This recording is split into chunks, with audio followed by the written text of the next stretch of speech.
ICAR 2021 और 22 के लिए फिजिक्स का लेटेस्ट सिलेबस क्या है? क्या फिजिक्स के सिलेबस में कुछ कटौती हुआ है? अगर हुआ है वो क्या है? ICAR में फिजिक्स चैप्टर में टॉप करने के लिए सबसे बेहतरीन स्ट्रैटेजी क्या होना चाहिए जिसे हम कम चैप्टर पढ़ के भी ज़्यादा से ज़्यादा स्कोर कर सकें? ICAR में सबसे ज़्यादा वेटेज रखने वाले फिजिक्स का कौन कौन सी चैप्टर है जिसे हम अगर आप कवर कर लोगे तो 100 में से 80% क्वेश्चन वहाँ से फंसेंगे। ICAR में फिजिक्स में क्या कोई नेगेटिव मार्किंग होता है? उसका मार्किंग प्रोसीड्योर क्या होता है? तो फ्रेंड्स, अगर आप ICAR 2021 और 22 के लिए प्रिपेयर हो रहे हो, आपको पता ही होगा सबसे ज़्यादा वेटेज जो रखता है फिजिक्स, केमिस्ट्री, बायोलॉजी और एग्रीकल्चर में वो है फिजिक्स। क्योंकि फिजिक्स एक ऐसा चैप्टर है, अगर आप अच्छे से कंप्लीट कर लोगे या अच्छा मार्क रख दोगे तो आपका सिलेक्शन तय है। क्योंकि फिजिक्स में 100 में से 90% स्टूडेंट वहाँ पे ख़त्म हो जाते हैं, मतलब स्कोर अच्छा नहीं होता उनका, इसीलिए उनका सिलेक्शन कट जाता है। लेकिन आज मैं इस वीडियो में डिस्कस करूँगा ऐसे कुछ बातें जिस बातें अगर आप ध्यान रखोगे तो ICAR में फिजिक्स में, स्पेशली फिजिक्स में आपको कोई नहीं हरा सकता। ओके, तो वीडियो तो थोड़ा लेंदी होगा क्योंकि मैं जो बताऊंगा ऑथेंटिक बातें बताऊंगा, कुछ बकवास बातें नहीं। ओके, क्योंकि मैं आपका जो जो प्रॉब्लम है यहाँ से देखो, यहाँ से यहाँ तक मैं लिख के लाया हूँ, एक एक करके आपको सॉल्व करूँगा। ओके, इसलिए वीडियो को लास्ट तक ही देखो। तो हेलो फ्रेंड्स, मेरा नाम है गौतम और आप सभी की स्वागत है मेरी यूट्यूब चैनल में, जहाँ पे होता है सिर्फ और सिर्फ टू द पॉइंट बातें और कुछ बकवास बातें नहीं।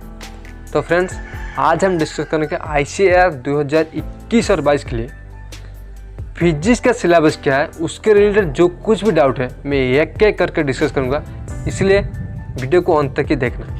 पहला है ICAR का जो सिलेबस अभी रिडक्शन हुआ है या नहीं, तो आपको बताना चाहूँगा ICAR 2021 से पहले फिजिक्स का सिलेबस कुछ अलग ही था, लेकिन अभी 2021 में थोड़ा बहुत कटौती हुआ है। क्या है क्या नहीं, लास्ट तक देखना, मैं कंप्लीट डिस्कस करूँगा।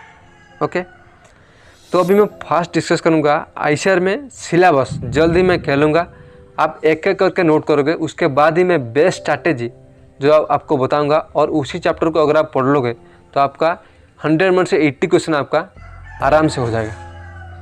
क्योंकि मैं खुद के एक्सपीरियंस से बताऊंगा और गूगल के जो हेल्प, उसके हेल्प भी मैं लिया हूँ, और जो मेन इंपॉर्टेंट बात है मैं खुद के एक्सपीरियंस से आपको बताऊंगा कि आप ये गलती ना करें। ओके, तो फर्स्ट है ICAR का जो सिलेबस अभी क्या है आपको बताता हूँ।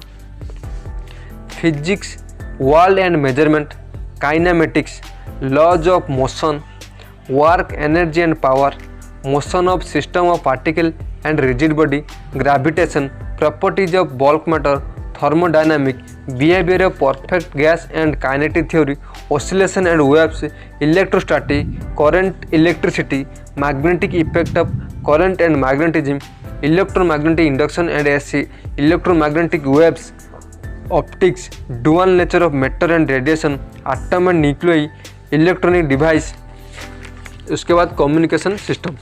ओके, तो अभी आपके दिमाग में आएगा तो कौन कौन चैप्टर कटौती हुआ है, तो आपको बताना चाहूँगा जो कम्युनिकेशन सिस्टम है, उसके बाद इलेक्ट्रोस्टैटिक और ऑसिलेशन ऑफ वेव्स, उनमें से छोटा छोटा पार्ट है वो अभी कट गया है। ओके, उस बात को ध्यान नहीं रखोगे, मैं अभी आपको बताऊँगा कौन कौन सी चैप्टर पढ़ना है।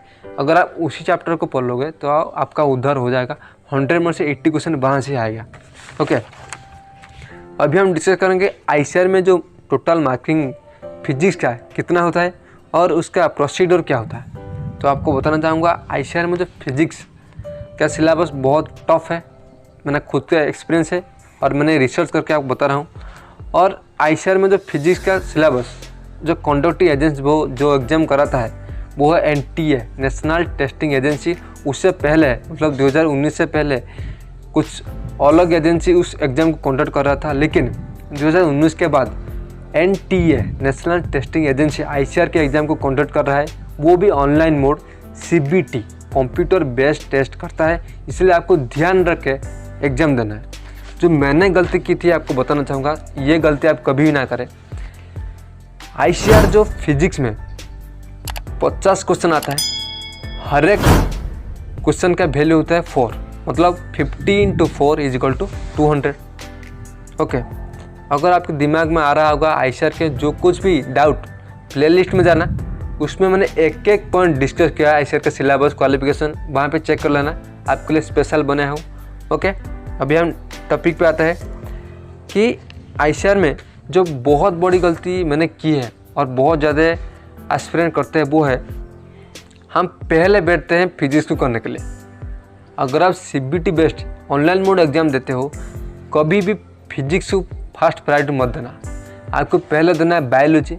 ओके, बायोलॉजी के बाद केमिस्ट्री, केमिस्ट्री के बाद अगर आप फिजिक्स में अगर आप अच्छा है, फिजिक्स में 50 क्वेश्चन में से 26 के आसपास क्वेश्चन आता है थ्योरी रिलेटेड, मतलब सिर्फ पूछेगा, आपको डायरेक्ट आंसर देना है। मेडिसिन के बारे में, मतलब कम्युनिकेशन सिस्टम के बारे में, सैटेलाइट के बारे में, उसी तरह डायरेक्ट क्वेश्चन आएगा आपको। मतलब 50 में से 20, शायद 20 तक क्वेश्चन आता है जो कि डायरेक्ट क्वेश्चन आता है। अगर आप अच्छे से पढ़े हो तो क्लियर कर लोगे। For example PVC polyvinyl chloride क्या है, उसी तरह 4 क्वेश्चन आएगा, आप डायरेक्ट दे दोगे। लेकिन उनमें से 15 क्वेश्चन इस तरह होगा, अगर आप टाइम नहीं दोगे तो आप कभी भी फिजिक्स में टॉप नहीं कर पाओगे। और जो बंदा 15 क्वेश्चन, वही 15 क्वेश्चन करेक्ट कर देता है, उसका सिलेक्शन तय है। क्योंकि फिजिक्स में कैलकुलेशन थोड़ा ज़्यादा है। अगर आप कैलकुलेशन स्पीड हो तभी आप अच्छे से क्लियर कर पाओगे फिजिक्स के सिलेबस को। ओके, फिजिक्स में जो ज़्यादा इम्पोर्टेंट है ICR में, वो है स्पेशली फार्मूलाज। अगर आपके दिमाग में सभी फार्मूला एक ही साथ है, मतलब फिजिक्स के जो फार्मूला है सब कुछ आपके दिमाग में आया है या आ रहा है, तो ये दावा दे के मैं लिख सकता हूँ उन 15 क्वेश्चन में 10 क्वेश्चन आप कर लोगे। ये नीट नहीं है, ये ICR है। यहाँ से ज़्यादा पूछता है put the value and get the answer. अगर आपके पास नॉलेज है और क्वेश्चन सॉल्व की कैपेसिटी है, डायरेक्ट वैल्यू पकाओगे, डायरेक्ट फार्मूला पकाओगे, आपका आंसर निकल आएगा। इसीलिए आपको फार्मूला को दिमाग में रखना है। ये बहुत ज़्यादा ऑथेंटिक टिप का बताऊंगा, अभी बता रहा हूँ, इसलिए आपको ध्यान रखना है। अभी हम डिस्कस करेंगे फिजिक्स में जो ICR इम्पोर्टेंट टॉपिक क्या है। तो आपको अभी बताना चाहूँगा जो सबसे ज़्यादा इम्पोर्टेंट टॉपिक है। उससे पहले आपको रिक्वेस्ट है, अगर वीडियो को अच्छा लगा है एक लाइक कर देना, क्योंकि अगर आप एक लाइक कर दोगे तो इस चैनल को थोड़ा बहुत बूस्ट मिलेगा, मेरा भी सपोर्ट हो जाएगा और आपका भी सपोर्ट हो जाएगा। एक लाइक कर दोगे, मुझे आपको हाथ जोड़ कर रिक्वेस्ट है। अभी हम डिस्कस करेंगे इम्पोर्टेंट टॉपिक क्या है, ये नोट करके रख लेना। पहला जो इम्पोर्टेंट टॉपिक है, ज़्यादा वोल्टेज है, वो है लॉज ऑफ मोशन। मतलब क्या बताऊँ, इसी में से 2 क्वेश्चन तो आता ही आता है, लॉज ऑफ मोशन। दूसरा है ग्रेविटेशन। ग्रेविटेशन में डायरेक्ट वैल्यू होता है, मतलब आपको put the value get the answer का सिस्टम फॉलो करना है। थर्ड है हीट एंड थर्मोडायनामिक। फोर्थ है ऑसिलेशन। फिफ्थ है mechanism of solid and liquid, solid and fluid. उसके बाद है करंट एंड इलेक्ट्रिसिटी। इस 5 चैप्टर अगर आप अच्छे से कर लोगे, और है 2 डायमेंशन। 2 डायमेंशन है जो काइनेमेटिक्स का, अगर आप ये चीज़ें कर लोगे ICR में आपका कोई भी मार्क नहीं काट पाएगा। मैं फिर से रिपीट कर रहा हूँ, 2 dimension, laws of motion, gravitation, heat and thermodynamic, oscillation, mechanism, solid and fluid, current, electricity. Okay, तो फ्रेंड्स आपको ये बताना चाहूँगा, अगर इसमें भी आपको तकलीफ है, मैं आपको हेल्प करना चाहूँगा। जो फार्मूला है, सब कुछ फार्मूला मैंने PDF बना कर रखा है, आपको कोई तकलीफ नहीं करना है, सिर्फ पेड करना है 19 रुपीज़। क्योंकि मैं खुद नोट किया है, मैंने खुद एक्सपीरियंस किया है, जो आपको दूंगा ऑथेंटिक बात है। वो अगर आप 19 रुपीज़ पे करोगे, वो फार्मूला और जो सिलेक्टेड क्वेश्चन है प्रीवियस ईयर का मैं आपको दूंगा, वहाँ से डायरेक्ट क्वेश्चन आएगा।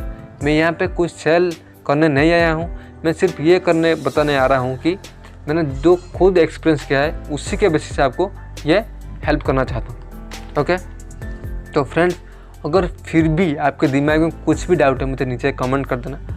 और एक बात बताना चाहूँगा, अगर आप रेलवे ग्रुप डी से लेकर नीट मेडिकल तक प्रिपेयर हो रहे हो, इस चैनल को सब्सक्राइब करके रख देना, क्योंकि यहाँ पे जो भी बताऊँगा मैं खुद के एक्सपीरियंस से और ऑथेंटिक बात आपको बताऊँगा। तो आज के लिए इतना ही, मिलते हैं नेक्स्ट वीडियो में, तब तक के लिए खुश रहिए, कीप स्माइलिंग।